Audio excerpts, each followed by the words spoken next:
Okay, good evening, everybody. A very special thank you to the Walpov Mishpacha for sponsoring this evening cheer. This is in honor of Mrs. Walpov's parents, Shlomo ben Naftali and Rivka Rachel bas Moshe Meir. Both your father and mother's neshama should have an aliyah, and Amrit Hashem, through the continued growth of the family and coming closer to HaKadosh Baruch Hu through Limud HaTorah, and your overall aliyah should serve as a very powerful aliyah for the neshamos. Wanted to also wish a special mazel tov to our chatan and kala, Yosef and Barbara, who got officially married just this past week. So mazel tov on that. That was a beautiful ceremony, and it was an honor to be a part of it. We should share in many simchas.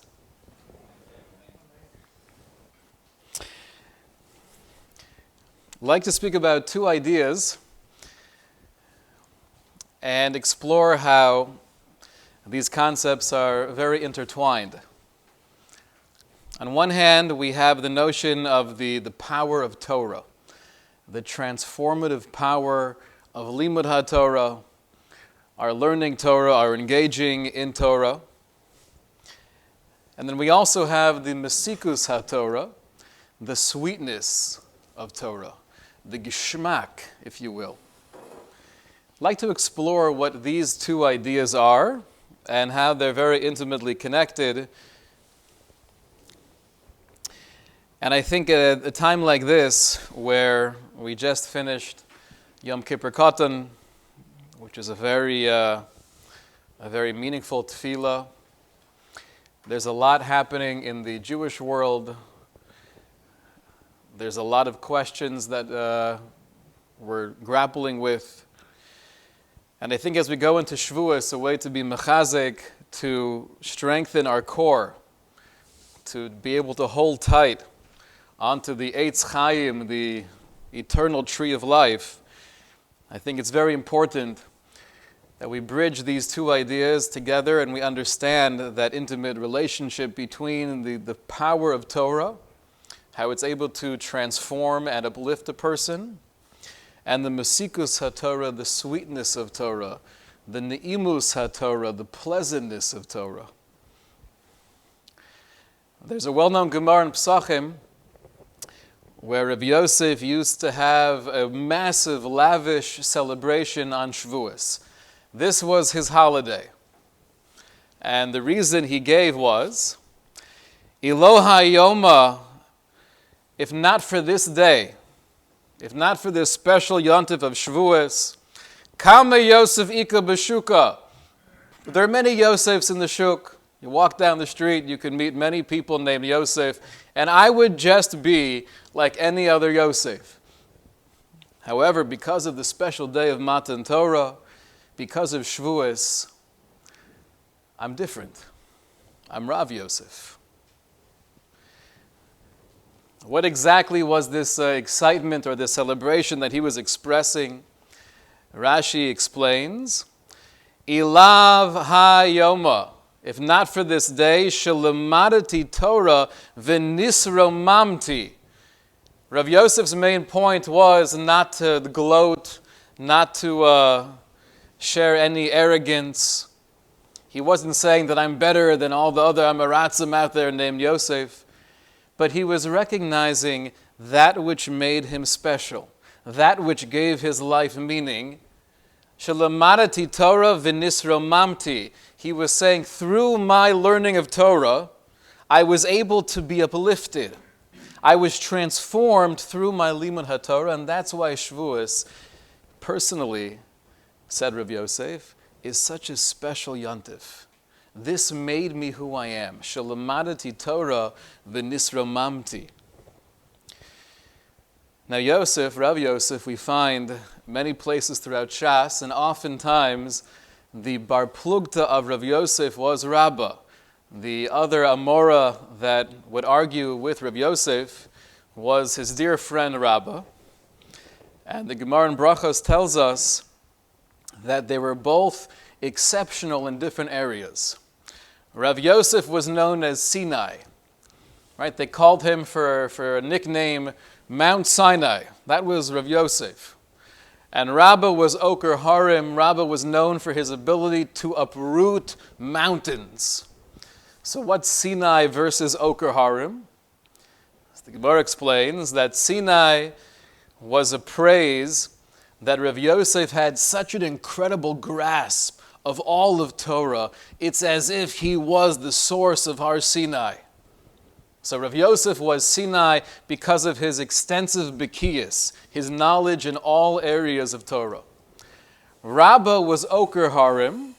He could uproot mountains. He didn't have that same vast knowledge as Rav Yosef, his contemporary, but he had a charifus, he had a sharpness, he was brilliant. Right? He could uplift, he could uproot the mountain with his chachma, with his seichel. So the question was, in the great yeshiva in Pumbedisa, we know in Bavel they had many massive Torah institutions. Question was, who was going to take over to be the next Rosh Hashiva?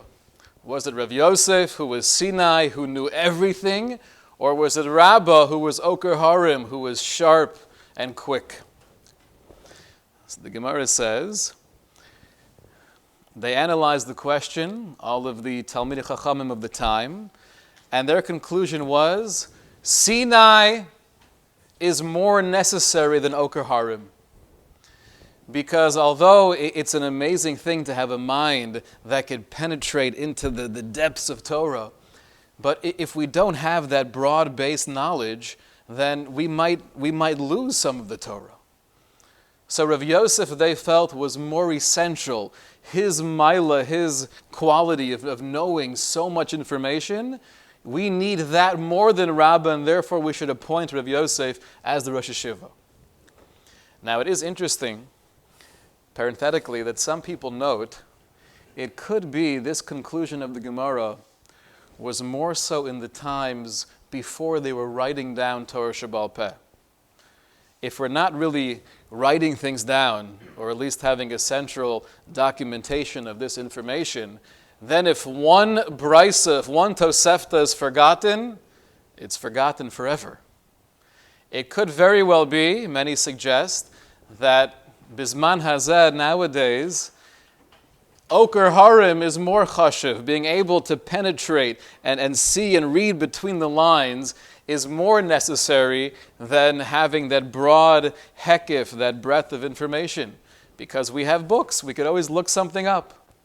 But at least in the times of the Gemara, they paskin that they want Rav Yosef to be the Rosh Hashiva. However, he declined the position. Why turn it down? It's a very chashiv position, being the head of Pumbedisa. So the Gemara says that in consultation with astrologers, he was informed that if he was to take that position, he would pass away in a couple of years. Now, that in and of itself is a very interesting thing. What was he doing, being Shoel Eitzah, asking questions from people who were astrologers? We'll put that aside for now, though. But based on that, he declined the offer, and therefore Rabbah, his contemporary, was appointed as the Rosh Hashiva of Pumbedisa. Rabbah, the Gemara tells us, led the yeshiva for 22 years, and it was a time of flourishing in Bavel, a time where there were new Talmidim coming in, and it was Haramas Keren HaTorah. The glory of Torah was shining bright. Eventually, Rabbah passes away. At this point, Rav Yosef, already an elderly man, he accepts the position. He does take over the mantle for the next couple years before he himself passes away. But the Gemara tells us that although he was of a similar stature, if not a higher level in his Torah knowledge than Rabbah, during the time that Rabbah was Rosh Hashiva, Rav Yosef would not let anybody treat him as their Rebbe, as their mentor. He wanted to be just one of the kollel guys, one of the bachrim in the yeshiva. And even though obviously people came to Rav Yosef for questions, and he was a Malamed. He taught Torah in many different capacities, but he was very makpid not to step on Rabbi's toes, to the extent that when the doctor was needed in the olden days, it was very normal to make a house call. The doctor comes to your house and checks on you. Rabbi Yosef said, absolutely not. You're not going to come to me. I'm going to come to you. So we see an insight into the humility, not just the brilliance of Rabbi Yosef, but the humility of Rabbi Yosef. It's interesting, we have in the Gemara, the Mishnah actually at the very end of Sota, the Mishnah says that Mishemes Rebbe Batla Anava V'yiras Chet, that when Rebbe Yehuda Hanasi passed away, humility was gone from the world. He was the last person to have real anava, real humility. Rav Yosef said to the person who taught that Mishnah, Amalei Rav Yosef, lo titni anava. Don't say that when Rabbi Yehuda Hanasi passed away, there was no more humility in the world. Ha'ika ana, because you still have me. I'm still here. And I also have anava. So don't write in the Mishnah that humility left the world when Rabbi Yehuda Hanasi passed away. That's not true. I'm just as humble as he is. Now, superficially, that does sound strange, because you would assume if someone is humble, what do you care? Okay, so people are going to think that Rabbi Yehuda Hanasi was also, or was more humble than you, and maybe a Nava did leave the world when he passed away. Why do you care? So some explain that Rav Yosef wanted to make it clear. Don't think that Rabbi Yehuda Hanasi was the last one to have a Nava, and our Rebbeim were not able to transmit that quality to us. That's not true. Through their lives, through their teaching, through their essence, they were able to give us that same midah by saying that a Nava was batel. What you're really doing is disrespecting Rabbi Yehuda Hanasi. You're saying that he wasn't able to pass that on to others. But it's clear from the Gemara that Rav Yosef was a very special person. He was brilliant and he was humble.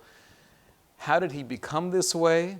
If you were to ask Rav Yosef that question, how did you get here? What made you into the human being you are now? What would he answer? Shelamadati Torah v'nisromamti. Because I had the opportunity, Baruch Hashem, to learn Torah. V'nisromamti, and that's uplifted me. That's given me the ability to maximize the potential that's within me. And therefore, Shavuos for Rav Yosef was a great celebration. If we look at the life of Rebbe Akiva, not to get in chronologically to every step of his journey, but he used to tell his Talmidim that Kishayisi Ama'aretz Amarti, that when I was ignorant, before I went back to learning, I used to say, Mi yitein li Talmud Chacham v'anashchenu kachamor. If someone would just give into my hands a Torah scholar, because I want to bite him like a donkey. Right? The holy words of Rebbe Akiva. If someone would just give me a Rosh Hashiva or a Dayan, somebody really chashiv, I want to bite him like a chamor. So the Talmidim asked their great Rebbe, why did you feel that way? Why not say you want to bite them like a kelev, like a dog? I guess that would be a more natural expression. Why like a chamor? So Rabbi Akiva explained to his Talmidim, you have to understand. Zen no sheikh v'shover etzim. When a donkey bites, it also breaks bones. V'zen no sheikh v'eino shover etzim. But when a dog bites, it doesn't usually break bones. And I had such a feeling of resentment, such a feeling of animosity towards Talmidei Chachamim, I wanted to bite them and break their bones. Now, that's surprising that those feelings would come from Rabbi Akiva even before he started learning. We know the Gemara in Ksubas tells us that the reason why the daughter of Bas the daughter of Kalba Savua, was interested in marrying Akiva, although he was not yet Rebbe Akiva, is because she noticed that he had a very special quality, tzniya umali. He was a refined, dignified human being. So Tosfos was bothered by the question, one second.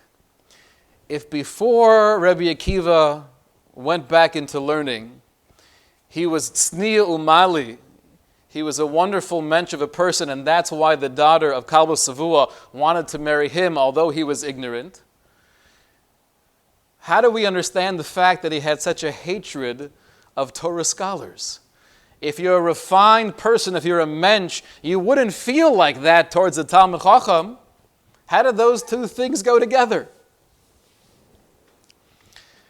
So Tosfos explains, you shouldn't think that Rebbe Akiva just hated Talmidei Chachamim because of what they represented, because he hated Torah. Chas v'shalom. He never hated the rabbis. He never hated Torah.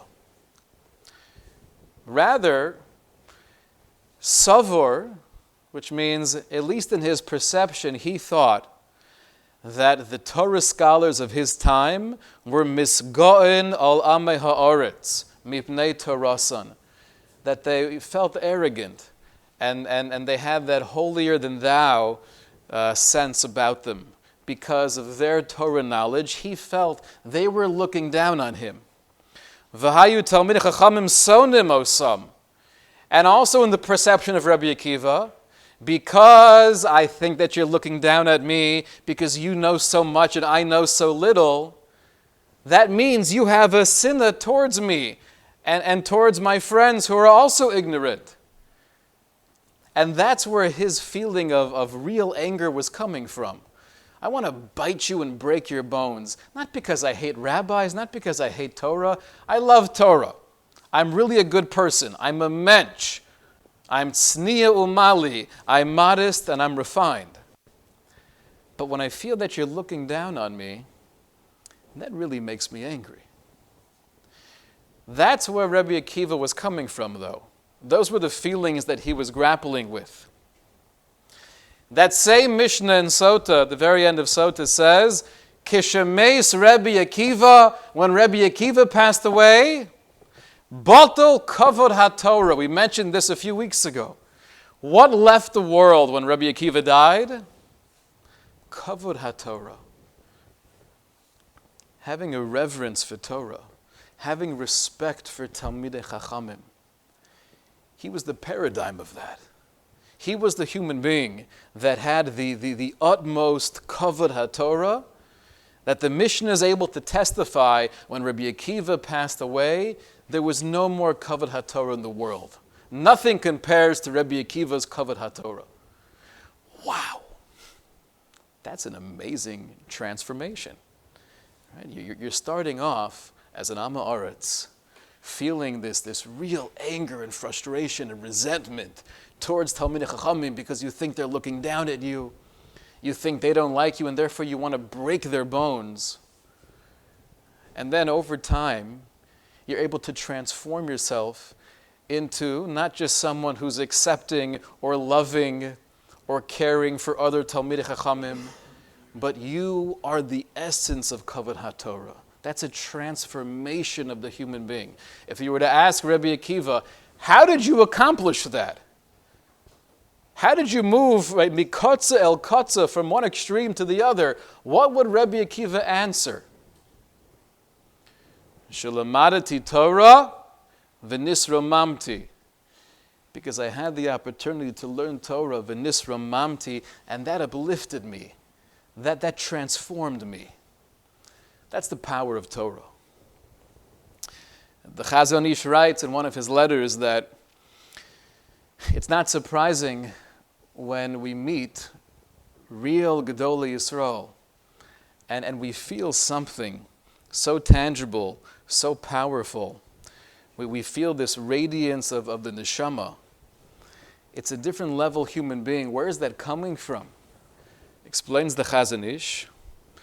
Iker skulas haTorah lohavi es ha'adam l'romamos ilah the greatest segulas HaTorah, the power of Torah, to bring a human being to an almost an angelic level. Ba'al Yedei Amola Shel Torah, that comes through not just learning Torah, but Amola Shel Torah, working in Torah, being devoted to Torah, channeling all of my energies towards my Limud HaTorah. It's not just then I'll know more information, then I'll be able to know halacha better, then I could be more well-versed in Shas. Those are all wonderful things. But the realization that the Limud HaTorah, the learning of Torah, is transformative. Right? It's transformative. Now, often when we speak about Limud HaTorah, we tend to think this applies to men more than women. And on one hand, that is definitely true. Men do have the requirement of Dibartim Bam. Men have the obligation to learn Torah. Women don't have the same obligation to learn Torah as men do. However, we know that women also make the Berchas HaTorah. They also thank HaKadosh Baruch Hu, Asher Bachar Banu Mikol Amim. They said the bracha of Asher Kedishonu b'mitzvosa v'tzivonu lasok b'divrei Torah. What exactly is that chelik? What is that connection that women have with Limud HaTorah? And therefore, to recognize that this is not just a conversation for the men in the room, but it's also a conversation for the women. Rabbi Yisrael Salanta writes in one of his letters that it's true. Technically speaking, Limud HaTorah, it's for men. Shinantam levanecha. However, when it comes to growth through Torah, when it comes through the musar of Torah, the machshava, the depth, the brilliance, the beauty of Torah, that's something that's required for both men and women. He says, therefore, the limud ha-musar, the requirement to learn musar, to work on ourselves through learning the classic texts of Mesilas Yesharim and Chovas Levavos and Sharei Tshuva and many, many others, or getting involved with more contemporary works like the Alei Shor or the Sifsei Chaim. That's something that both men and women have the responsibility to delve into. So although this may seem more geared towards men, it's definitely something that women are part of as well. That's the transformative power of Torah. I want to jump for a moment to address the Mesikus HaTorah, the sweetness of Torah. And then we'll see how they're connected. By a show of hands, when most middle school boys walk into the classroom and they're learning Hamafkid, how many of them are overwhelmed by the sweetness of Torah?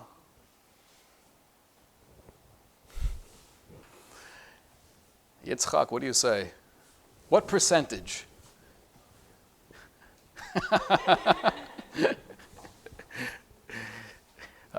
For those who didn't see or for those who are watching on the video, that was a big fat 0.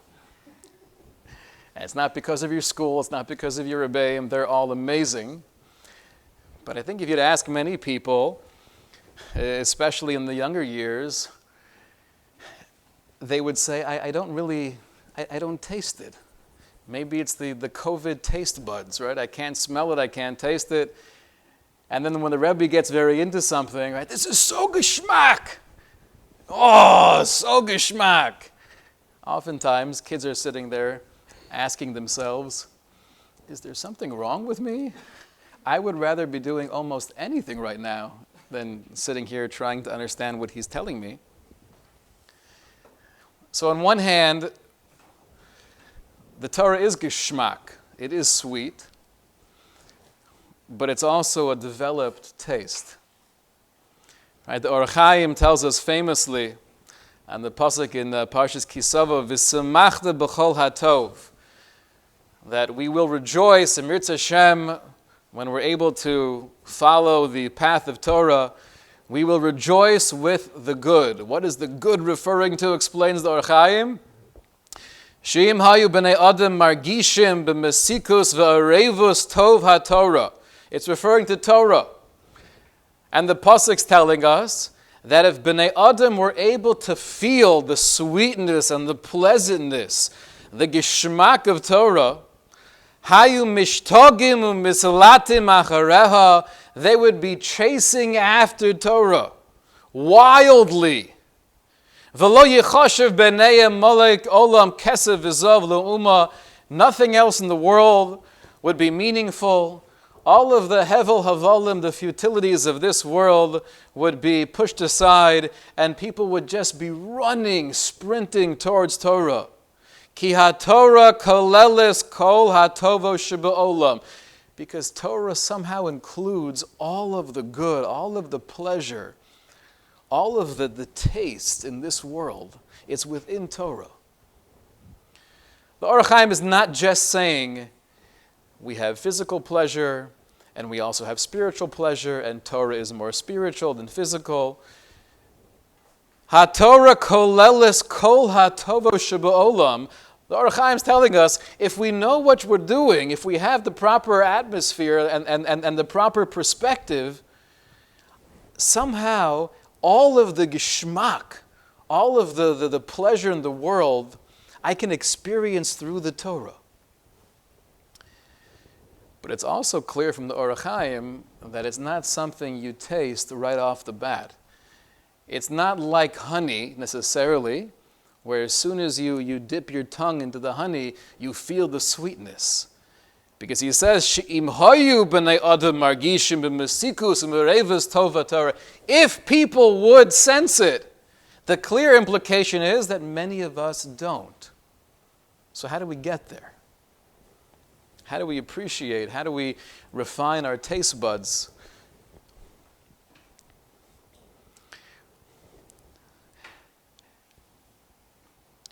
If you're to delve in a little bit deeper and ask philosophically, why is it sweet? Why is it true, Pekudei Hashem Yesharim Misamchei Leiv, that by learning Torah, that gladdens the heart of the human being? What is that process? So the Radak explains, ultimately we know we're comprised of body and soul. Kasher Yigbar al Haguf, Vayidegeu B'darchei Seichel, when we're able to subdue the body and control ourselves through the Seichel, through the Neshama.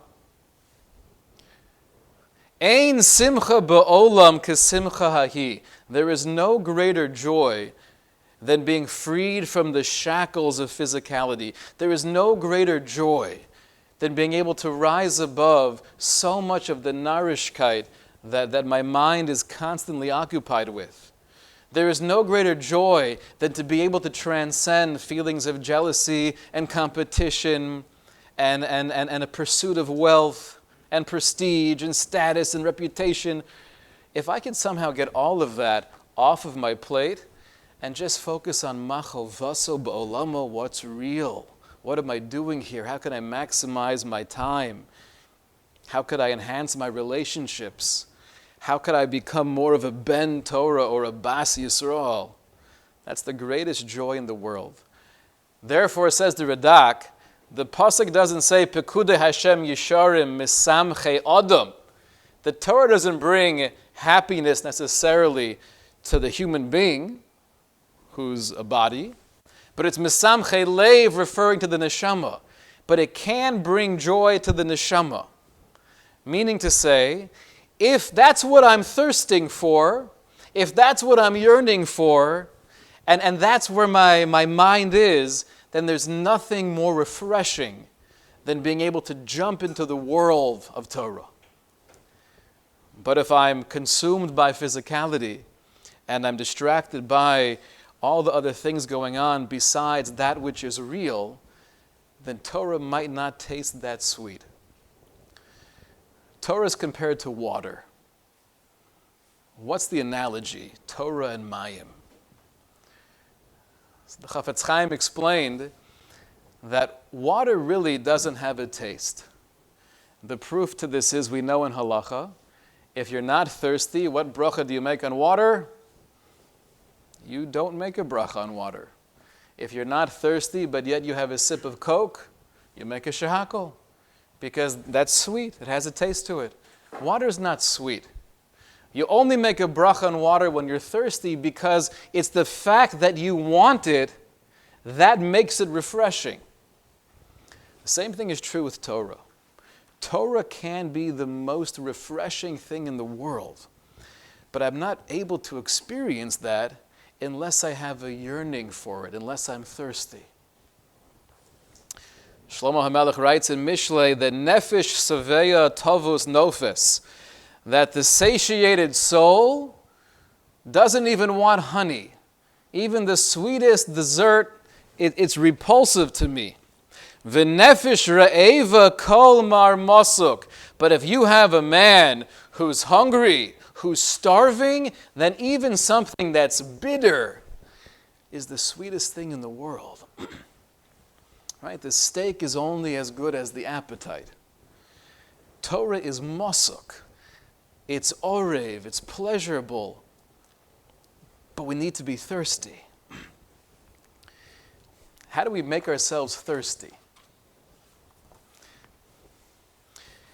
So I think just the appreciation of how these two ideas, the transformative power of Torah and the geschmack of Torah, are very interconnected.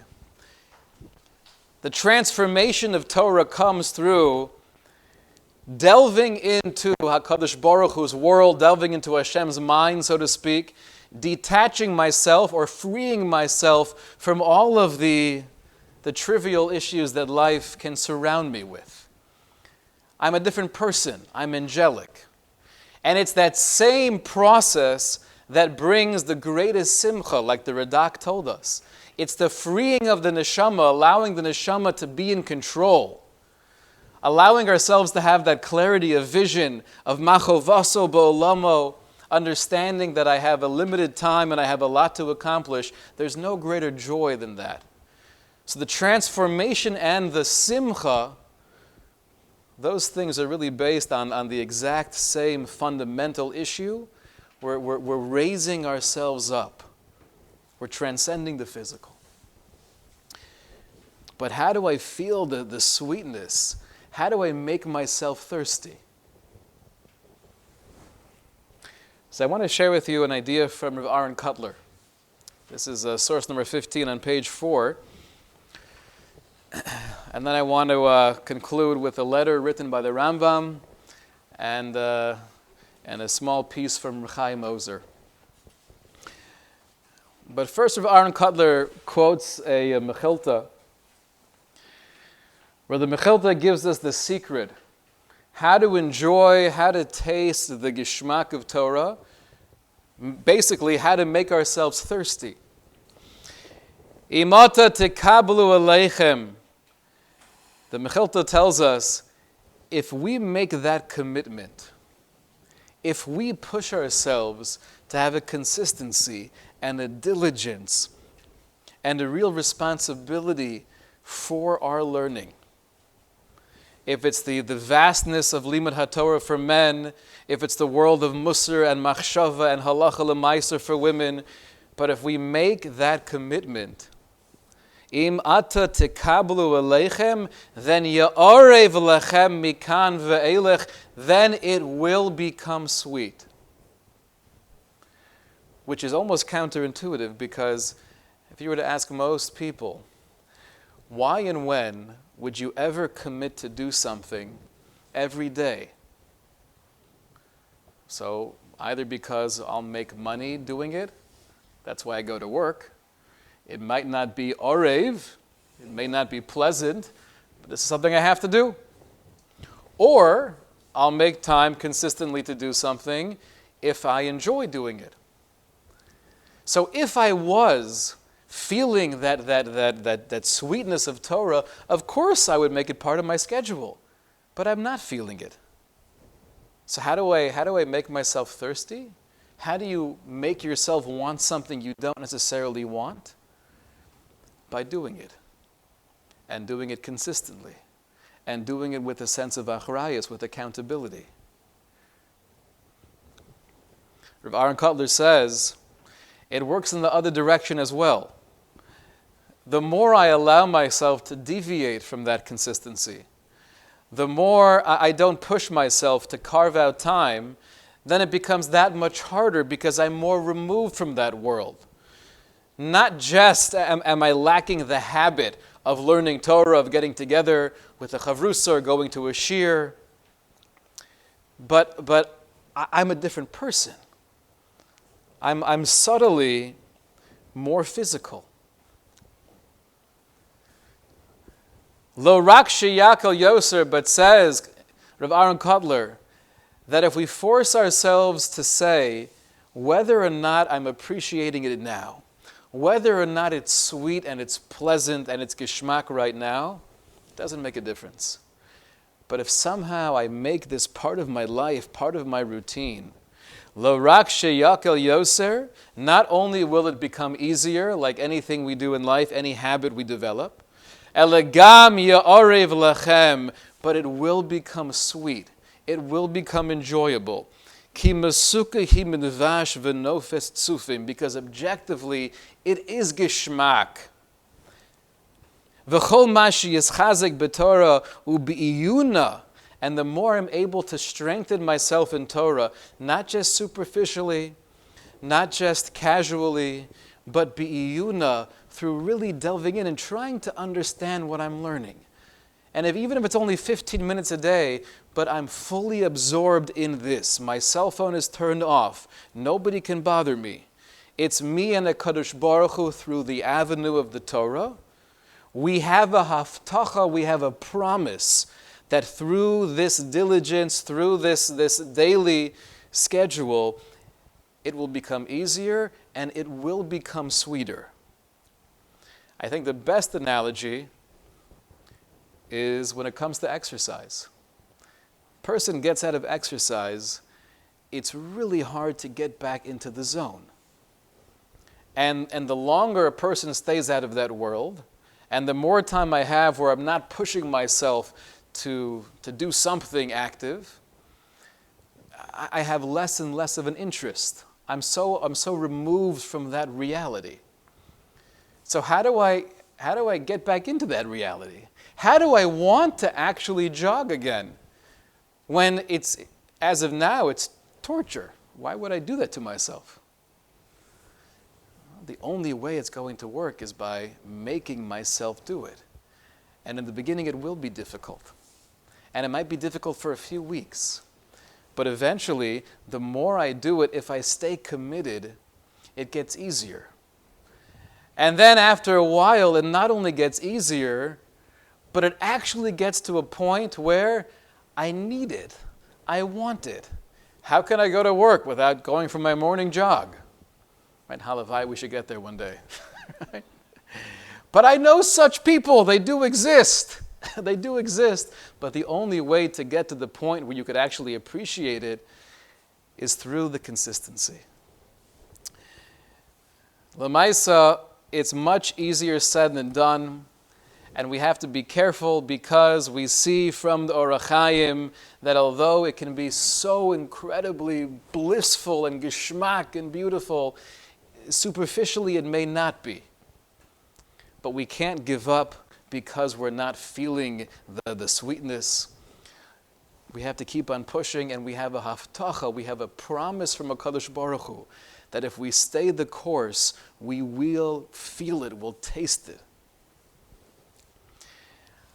I think now, just with all of the turbulence that we've been through and that we're going through, there's nothing more essential than this commitment, this anchor to Torah. The Rambam was about 40 years old when he lost his brother. We know that the Rambam was the older brother of Rav David, and Rav David was the merchant. He was the businessman. He would travel the world, and he would support his brother. So the Rambam could be able to sit and learn and transform the world through his Torah. When the Rambam was about 40, he received the devastating news that his brother was lost at sea, and he soon realized that he wasn't coming back, but his brother, together with his crew, they perished. And that was a devastating blow for the Rambam. We get a little bit of an insight into how he was able to cope with that loss through a letter that actually came to the Rambam about 8 years later. The Rambam was about 47, 48 at the time, and he receives a letter from someone he was friendly with when they lived in Eretz Yisrael. We know the Rambam was born in Cordova, Spain, and eventually him together with his family, they made their way to Morocco and then to Eretz Yisrael. That's where his father, Rabbeinu Maimon, passed away, and eventually they came down to Egypt. So he gets a letter, and this fellow is criticizing the Rambam for not keeping in touch. He says, you haven't communicated with me for a long time. Have you forgotten about me? And a tremendous azus and chutzpah. It almost sounds like it came from his mother-in-law, you know. Haven't called me, what's going on? The Rambam, though, answers with the charifus. He didn't hold back a punch over here. He said, I'll tell you the truth, life has been tumultuous. As you know, that Meis Avi Mori, my father, did pass away. And he even mentions parenthetically at the time, I received letters of tachanunim, of comfort from across the world, implying I didn't receive one from you, right? And I've been through many tsaros. I had to come and live in Mitzrayim, and here I've been struggling with different illnesses, the loss of money, Mosrim, people trying to turn me into the authorities, people trying to kill me. I've been through a lot. V'hara ha'gedola shabo elai ba'achrona, but the greatest evil that has befallen me, shehira mikol ra'a she'avra miyom heyosi ad hayom hazeh, the hardest thing that I had to work through in life, hi patiras hatzadik zal, was the passing of the righteous one, Shetova b'yam hodu, that he perished in the Indian Ocean, referring to his brother, of course. And when that ship went down, not only did my brother and the crew, were they lost, but they had wealth, they had possessions, everything was lost. V'haniach bas ketana v'almanaso etzli, he left his young daughter and his widow, who are by me now, and I've taken on the responsibility to take care of not only my own family, but his family as well. And as soon as I heard about this terrible tragedy, kamoshana miyom shegiya hashmua hara, for almost an entire year, nofal al hamita b'shechinra u'b'delekis u'b'timhon levav, I was in bed. I was in bed with fever, with confusion. Ukamat kat hayisi oved. I almost didn't make it. The Rambam's giving us an amazing glimpse into how devastating this was to lose his brother. Now, I assume when the Rambam says he was in bed for a year, he was still continuing, writing the Mishnah Torah and mathematics and everything else. But clearly he wasn't the same person for that year. Va'acher kach ad hayom hazeh, kamo shmona shanim, and even now, it's been almost 8 years since my brother's passing. Ani misabel velo nischamtani. I'm still mourning. I still don't have that real sense of comfort. Ubemes nachem. How can I have the comfort when I think about the brother who was raised on my knees? He would sit in my lap. He was my brother. He was my Talmud. He devoted his life to making money and supporting the family in order to allow me to learn and to steig and to write. V'lo hayisili simcha el beroso, the greatest joy in life I had was just being with my brother. V'holach l'chai olam, but now he's no longer with us. V'henichani nivhal ba'eretz nachriya, he's left me in a foreign land, and I find myself confused. And kol eish she'erik ksav yado o sefer misvarov, and any time I even see a letter written by my brother or one of his svarim, yapoch alai libi v'yoori yagoni, it brings up the feelings of loss, which is an incredible glimpse into that real ava aza. What a relationship the Rambam had with his brother, that 8 years later, if he sees the ksav yad, he sees the writing or a sefer belonging to his brother, it brings back those feelings of pain. Klolo shel davar, he concludes his letter. Ki ered el beni evil she'ola, you should know that life has been difficult for me. Velule haTorah shehi shashuai, and without the Torah, which is my source of pleasure, v'divrei chachmos, and the words of chachma, she'eshkach behem yagoni, that I'm able to forget my pain when I allow myself to delve into the pure waters of Torah. Az avodati ba'ani, I would have been lost in my poverty. So he's saying, my anchor in these very turbulent waters, the way that personally I'm able to get through loss, is through the Torah. Lule torascha shashuai, without your Torah being the source of my pleasure, of my meaning, of my menuchas hanefesh, az avodati ba'ani, I'd be lost. I'd be lost without you. We only get there, though, when we're thirsty. We're able to create that thirst through the consistency, even when it's not pleasant, even when it doesn't taste sweet. We stay the course. If we have that sweetness, if we attain even a little bit, a fraction of what the Rambam was able to attain in his life, that could be a centerpiece for nechama, for comfort, for clarity, where we don't have to have answers for many of the questions and many of the issues surrounding us. But as long as we have the Torah, Shashuai, as our anchor, as our source of joy, that's the only clarity we need. I want to just conclude here with one line from Reb Chaim Ozer. Reb Chaim Ozer, when he published his sefer, the Achiezer, he writes in his introduction that on one hand I feel awkward publishing a sefer at a time like this. This was right after World War I, and there was dispersion, and yeshivas had to move, and there was a lot of tsar in the Jewish world. So he says, what am I doing?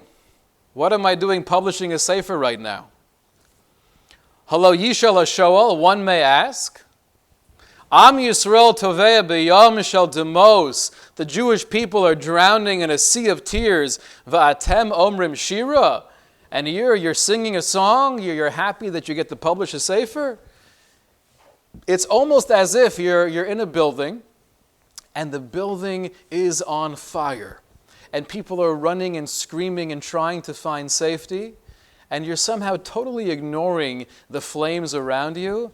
And you're just standing there tranquilly in your apartment, putting up pictures, setting up the flowers, totally blinded to what's going on.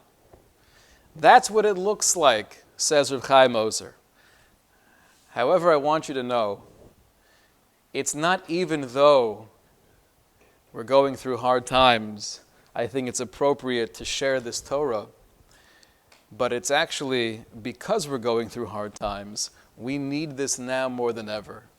He says, Ulam ze koach Yisrael sabah lelokav u'letoroso. This has always been the strength and the vigor and the vitality of the Jewish people in all the generations. Everywhere we found ourselves, if it was in Bovel, if it was in Spain, if it was in Eastern Europe, Gam shecherev chada haisa muneches al tzavorav, even when the sword is right on one's neck, Torres Hashem haisa shashuav kol hayom. The only thing we know, the only clarity we have is Torres Hashem shashuav. The Torah of HaKadosh Baruch Hu is my joy. And therefore, everything else could be fuzzy. I have this clarity. He concludes here, through the amkus, through devoting time and energy to delve into Torah, to whatever amount we can, the hispashtus halimud, and being able to spread out that limud haTorah, this is a tris bifnei hapuranios. Our learning will serve as a protection against harmful forces. HaTorah v'ma'or sheba machzirim lemutav. The Torah, its power and its light, no matter how far away we may be, will bring us closer to HaKadosh Baruch Hu. This has been the source of our survival. This will be the continuity of Klal Yisrael. Torah is transformative, and that transformation can be the greatest pleasure in the world when we're thirsting for it. The way we thirst for it is through devoting that time and effort and energy to make sure that it happens. A good Shabbos.